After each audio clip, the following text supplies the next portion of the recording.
Oh, nyabo. Omwana nze yansabe waka kul'omukaaga mwana wa myaka 18 ekirala omuwala wa myaka 18 kitalo nnyo ebipya bizuuseeyo ku mwana eyattiddwa eyandibadde nga Ssezaala kati njagala obuuzebu nnyo ono ye maama w'omwana gwe basse kati anyumya ebyo byali bitya era byatuukawo bitya kunakula omwana we wava ewaka kati nira ne banneiba abaawulira embeera eno ng'ebaddewo obadde okimanyi omuvubuka abadde ajjanga ne mu maka gano era yasuzeewo okumala akabanga mu eyo ennyumba y'omusajja kitegeeza nti abaddemu n'ejjoogo omugenzi si wekiri kati nkusaba sookulekenge njagala uze emboozi eno ompe komenti yo omulenzi yeyeefiiriddeko kubanga yessa oba omusajja naye yabadde mukambwe nnyo mwana abadde asoma agenze mu senior 6 enyabo omwana wange nansaba kul'omukaaga mbadde nkolanga nabo mu holiday nina abaana 2 ku nsi omulenzi oyo n'omuwala mutowe enyabo era nasigaza omwana omu enyabo omwana nansaba kul'omukaaga nangamba maama kangendeko out n'emikwano gyange kuba ku dduuka alera ku ham shopping ground enyabo tunda material enyabo mwana bwe yansaba nangamba maama saba gendako out n'emikwano gyange enyabo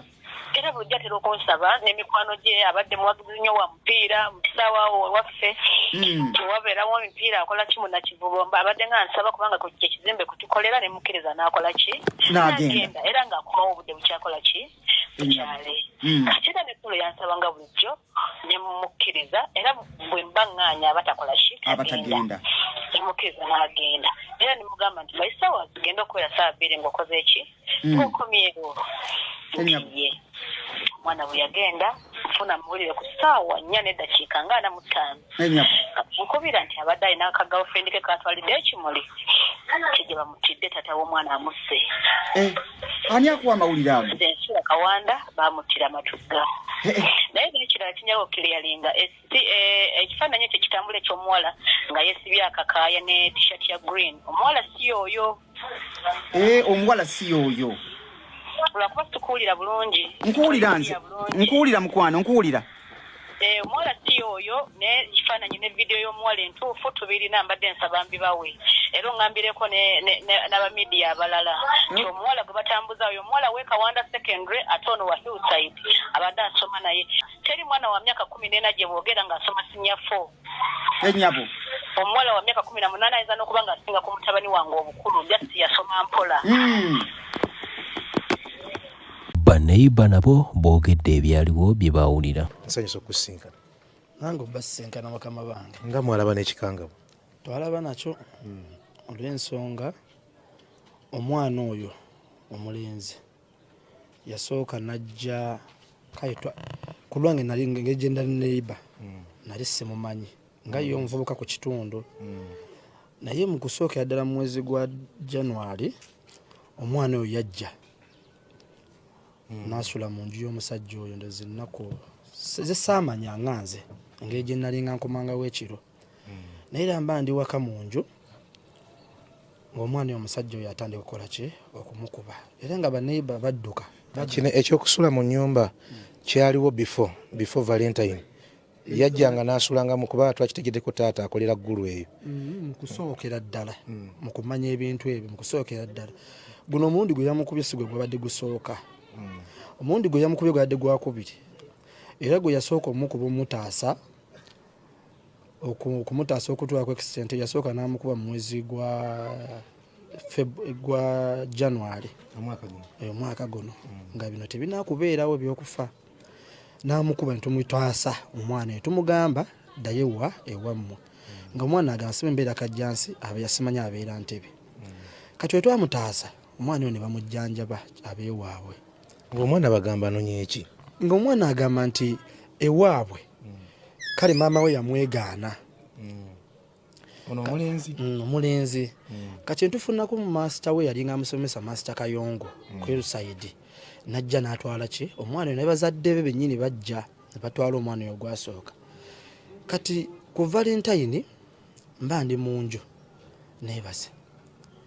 mpulira olugaganyo nga mpulira okukuba. Assalamu alaikum warahmatullahi wabarakatu. Yenze Haji Arun omusomi w'edduwa asangibwe Bulumagi ku luguudo lw'Ejjinja nkola ku bintu ebyenjawulo ng'emuli endwadde zitawaanya abantu aba bulijjo. Nkola ku abo bonna abalina ebizibu mu mukwano. Bw'oba olina ebizibu mu mukwano jangu gyendi neeyonera nsobole okumalira ensonga. Nkola ku mikisa egy'emirimu, nkola ku abo abaagala okugenda ebweru, muntu nk'okozesebwa amajiini, okozesebwa saitwani, ebyo byonna mbikolako. Osobola okukozesa ennamba z'olaba ku screen oba okuweereza obubaka ku WhatsApp.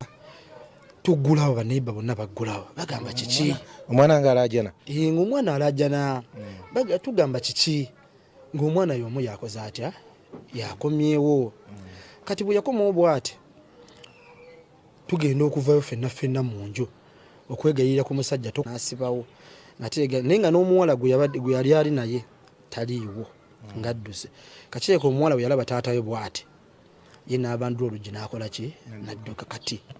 omukozi yaliwo mu maka ago yagamba nti mu kisenge mulimu anko yagamba olwo taata waabwe mulimu anko ne anko oyo buli walaba abantu nga bazza abagenyi ng'adduka nga yeekweka mu kisenge kati taata w'omuwala yeetereka bwe yakola ki bwe yatandikira anko kikwe bali boogerako omulenzi oyo Derek Bukenya nga gwe boogerako nti bw'abanga Martin Bukenya nti bw'abanga buli kisi bwalaba abagenyi ng'adduka mu kisenge olwo omukozi gwe baateekawo awo ewaka kuba obaddewo omukozi awo okuva oluyo lyo obwasooka kati amama taliiwo kati bwe yasooka bwe yatunula bwati wansi w'ekitanda taata w'omwana agenda sanga yaani oyo omuvubuka kati ffe tudduka tugamba bannange ate era azzeemu era omuvubuka agamba nti era y'omu ngagamba nena muvubuka gw'ojooga nnyo kati mukwegayira kwa Albert kwaffe twasambanga naye omupiira oyo omusajja mumanyi twasambanga naye kuba kana nziza okuba nsingako emyaka nga 13 mukitegeeza muto kati nga mugamba Albert nti gulawo ng'agamba ebigambo ebisambayo ng'agamba nti bwe mba waakufa n'ono muvubuka nti bagenda tuziika aba naye ngenda kumutta ne mubuuza nti ogenda kumutta nti ate gwe obulamu bwe obulabye otya n'agamba ekyo tekinkwatako kya bulamu bwange tetumpa magezi omwana nga tuggulawo nga tumujja mu kisenge tumwegalirira nti tekoki omwana kuba twali tugenda kwasana koolo olwa Valentine olwo ennyini kati bami tugenda okugjayo kati ngenda okubikkula nze Dinisa bwenti nga ali mukuba omuggo ndowooza obanga ogezeemu nga antene eri ogwo omuggo ogwo nga gwalinga mumukubisa n'amukuba emiggo mu mugongo ne mbuuza Albert nti lekera awo kyokoze kikola ki kimala omuvubuka by the way yavaayo nga amusibye emiguwa amusibye emikono gino kuba yamukuba amusibye emikono omuvubuka n'amukuba engwala nga akatuuka mu ddiiro kati mukuba bwati emiggo gyonna yagimukubira mu kisenge gye yamusanga n'amabulooka yakwata amabulooka ng'amukuba n'emiggo kati mukuvaayo amukuba engwala nga naye kennyini wendi mugamba bati kyokoze kikola kitya kimala agamba nze tonyumiza naawe ankuba wano ku musi wano amukuba engatta esembayo wano kati mugamba Albert bamuna tumukwata tumugamba Albert nti lekera awo kyokoze kikola kitya kimala kati omwana nze mutunda bwenti nga ndaba omwana yeesika kati omwana engeri gye yali akaabye nnyo mu kwesika okwo nze saategeera naye nti omwana akoze atya ali mu kufa kati nzikomyewo mutabani muwala wange ngenda naye okwebaka mu ddakiika nga 5 nga defense ajja ng'agamba ono nno omwana mufu nzuukuka mu nju bamugyemu mu nyumba bamukulula bukuluza okumuggyamu si nti bamukula abwe kennyini yamukulula okumuggya mu nju kumutuusa wansi kati okutuuka awo ku lubalaza ngo defense agamba ono nno omwana nnaafudde kuba defense naye yali yakatuuka kati ye mukujja daga yajjira mabega wa defense tugenda okubuuka nti ffenna omwana afudde ng'omusajja adduse nga Albert adduse kuba yayambukira eri waggulu n'adduka n'agenda naye tugenda okugira bakikubidde ku poliisi ebyo ebyaliwo nga poliisi ekima mulambo poliisi era teyakima mulambo muddo obwo kuba omwana yafa ssaawa nga 4 poliisi yajja ssaawa 9-10 za kiro ne maama w'omwana ng'akola ki bwe bajjira kati olwo maama w'omwana amanya atya mama omwana twanoonya ku namba nga bakyakuba omuvubuka okunoonya nti mama mwana nga tulina so akubira Kayongo ow'essomero director w'essomero ya Hillside kuba yali amanye ennamba ze olwensonga omuvubuka oyo yasomerako ku ssomero lye nga yamanye ennamba z'omuzadde we wabula omuvubuka kyasemba okwogera nga tebanamu kubanga teezo ye yagamba bamama banneegaana yamubuuza lwaki obadde ng'osula mu nnyumba eno ng'ate okimanyi nti ya musajja n'agamba bamama bakola batya banneegaana mbadde nange njagala kukuwulirako wano bubuddamu kubeerako wano omuvubuka ye kyasembayo okwogera. Mulowooza omuvubuka ono n'omuwala baali bamanyiganye era bamanyiganira wa? Kyandiba nga era ku masomero gye babeera. Omuwala yali ku ssomero eryo? Simanyi mwaji yali asomera naye nga yali amanyiganye kuba omuwala oyo yali nga agamba anti we nti anko nti okaye takkuse emmere ng'abaana ne batakkuse emmere n'agamba anti anko nti mwongere emmere. Ekitegeeza kati ekyo bukisi oli omukozi weyogeranga nti anko yagaye nti bamwongere emmere nga ate abati yatabuka awaati amatooka mu nju yange. Habati yabeerawo kokko n'omulenzi mu maka eno yali ripooti nga boogera ebyabeerangawo. Yali ripooti anko nga ajja n'alya n'emmere omwana n'amulumirirwa n'agamba anko mwongere emmere olw'ensonga takkuse mwongere ki emmere era nga omukozi osimidi ng'akwata ki emmere ng'ajjongera ki akana akawala ake 14 ke kasabye era nga kakambwe nnyo lwaki toyongera anko mmere kabadde kavumbyevumbye mu kuba abo tutunulira omwana w'emyaka 14 aba akyali muto. Omwana yali emyaka nga 16 kuba tagenda tudesifu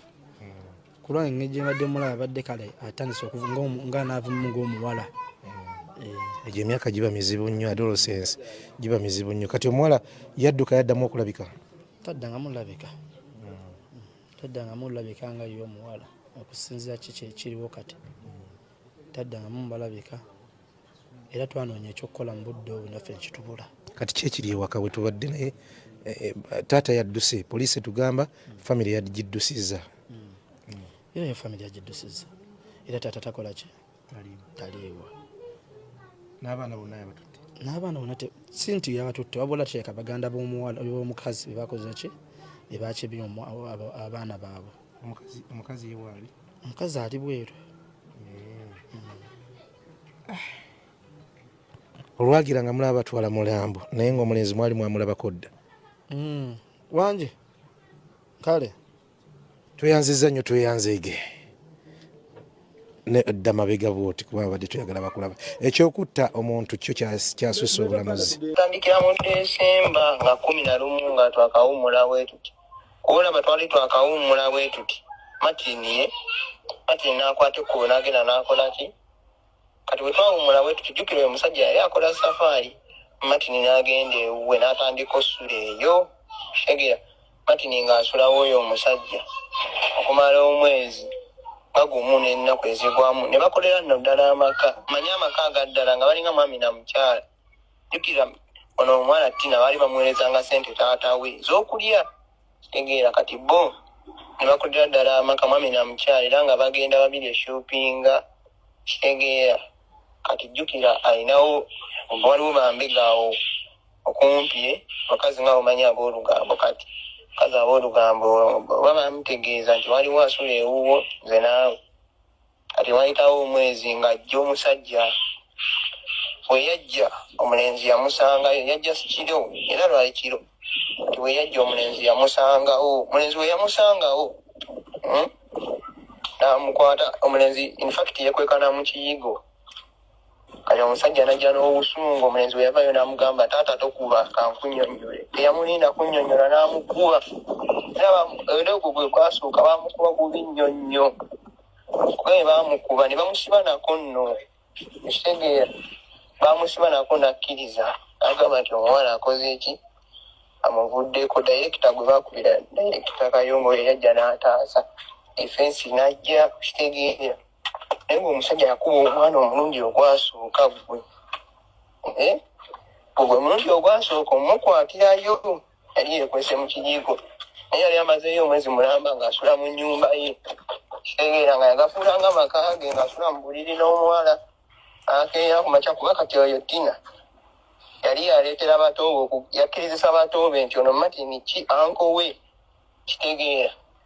bagamba bonna mubagamba ono anko. Kitegeera